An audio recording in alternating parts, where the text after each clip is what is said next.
Do you want me to do it instead? Yeah. Okay. All right.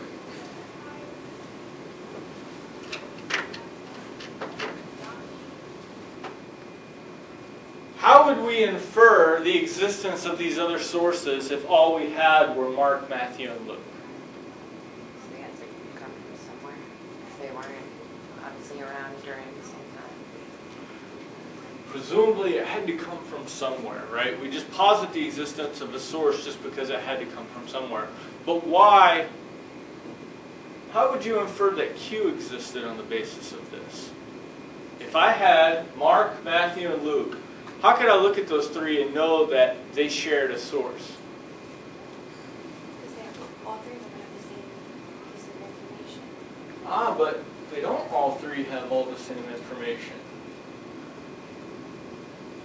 Two of them do. What's that? Two of them do. Yeah. What do Matthew and Luke have that Mark don't? Healing sick. Right, this line about Jesus healing sick people. Obviously, this is sentences we made up. It's obviously more complex than this, but you guys can see, right? You can compare Luke and Matthew both have these lines that are almost exactly the same, but they're not in Mark. However, we can tell that, how do we know that Matthew and Luke copied Mark? Well, because they have some passages from Mark in them. Well, if they have Jesus healed the sick and it's not in Mark, it must have come from some other source.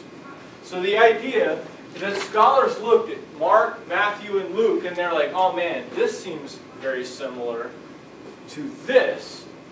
And it doesn't come from Mark, so it must have come from somewhere else. This is where they got the Q source. Q means Quella. It's a German word because it was a German scholar who made up this theory.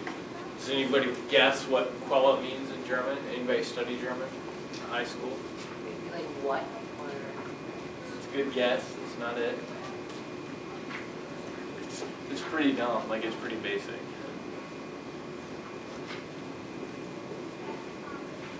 It just means source. So the Q source is just the scholars saying there must have been something that they both shared, and that is the secret source that we don't have anymore. We'll call it the Q because Q is just the word for Quella, or the letter that Quella starts with.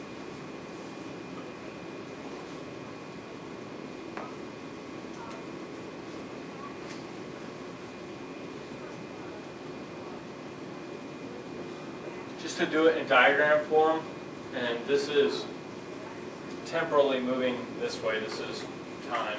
The idea is that Q and Mark were written independently of one another, and then Matthew and Luke combined these things so that Matthew used Q and used Mark, and Luke used Q and used Mark. But then also, what else does Matthew and Luke have? They have this stuff that's not overlapping, doesn't appear to be in Q, and it doesn't appear to be in Mark, so they invent this M source. Matthew must have had some extra stuff that nobody else had, and Luke must have had some extra source that nobody else had. So the four-source hypothesis for the Synoptic Gospels is, this is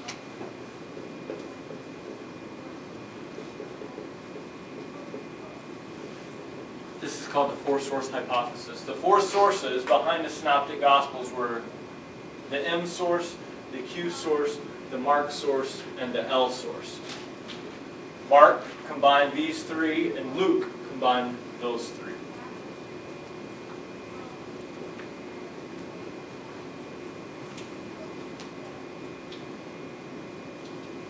Is that pretty straightforward? Like, what scholars are claiming here happened? So they're claiming that the Mark, Matt, Luke, and John are similar, or just Mark, Matt, Luke are similar because three of them had a similar source. Yeah, the reason that Mark, Matthew, and Luke are so similar is because both Matthew and Luke used Mark. And Matthew and Luke are also similar in other ways because they both use this Q. And Mark didn't use Q. Mark did not use Q according to the four-source hypothesis. There are a few scholars who say that Mark did have Q, but some scholars say he didn't. For the four-source hypothesis, Mark did not have Q. It's clear what they're alleging, and it's clear. Is it clear why scholars? Let me just ask. Why would scholars come up with this hypothesis? Just explain to me what I told you. Why would they come up? Why does it make sense, or What's that? like why does it make sense, or why? Well, what would lead them to posit the existence of Q, for instance?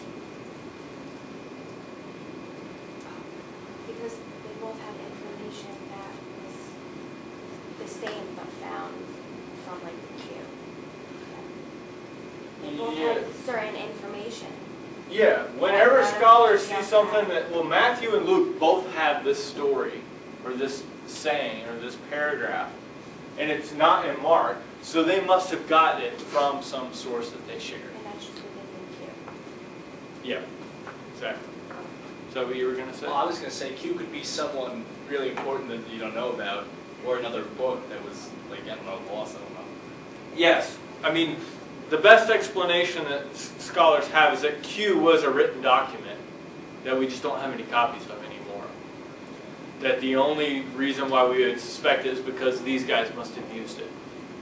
Also, do you guys remember one of the Gospels that's outside the New Testament that we talked about? Not one that we read, but another really important Gospel that's outside the New Testament that was found in the Nag Hammadi collection? Secret Book of John? No. That's one of the ones that we read. But there's another one that's really important that scholars found in the Nag Hammadi collection that was really important. No, we read Peter. This is one that we didn't read. Daniel or something? No, Daniel's actually in the Bible. Oh. Gospel of Thomas. Have any of you ever heard of the Gospel of Thomas? Did we read that one? We didn't read the Gospel of Thomas. You talked about it earlier because that was the one with like Cross the following? very anti-Semitic one, right? That was Peter. Oh, Peter. That was the Gospel of Peter. The Gospel of Thomas appears to have had a copy of Q as well, or the author of the Gospel of Thomas. Because it turns out that stuff that they think was in Q, a bunch of that Q stuff is also in the Gospel of Thomas. So when they found the Gospel of Thomas, they were like, hey, this confirms our hypothesis that there must have been this other source. Because here's a third Gospel that seems to use that source as well. Just a quick question. That's not to be confused with the infancy gospel of Thomas, right? The two separate. Yep. Yeah, we read the infancy Gospel of Thomas, which is about Jesus as a baby. The Gospel of Thomas is different. It's just a collection of sayings of Jesus, some of which are in Matthew and Luke, and some of which are not. Now, this is the four-source hypothesis. Now let me add up. Has everybody got this solution written down?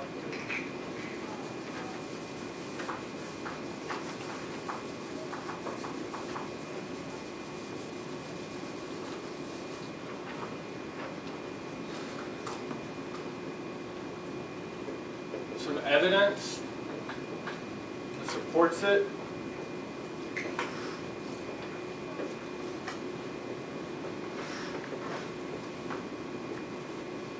%80 of the Gospel of Mark is in Matthew.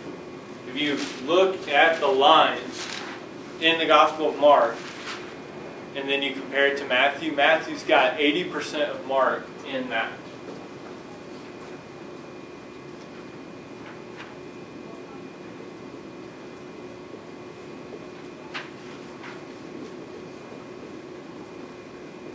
%65 of Mark is in Luke.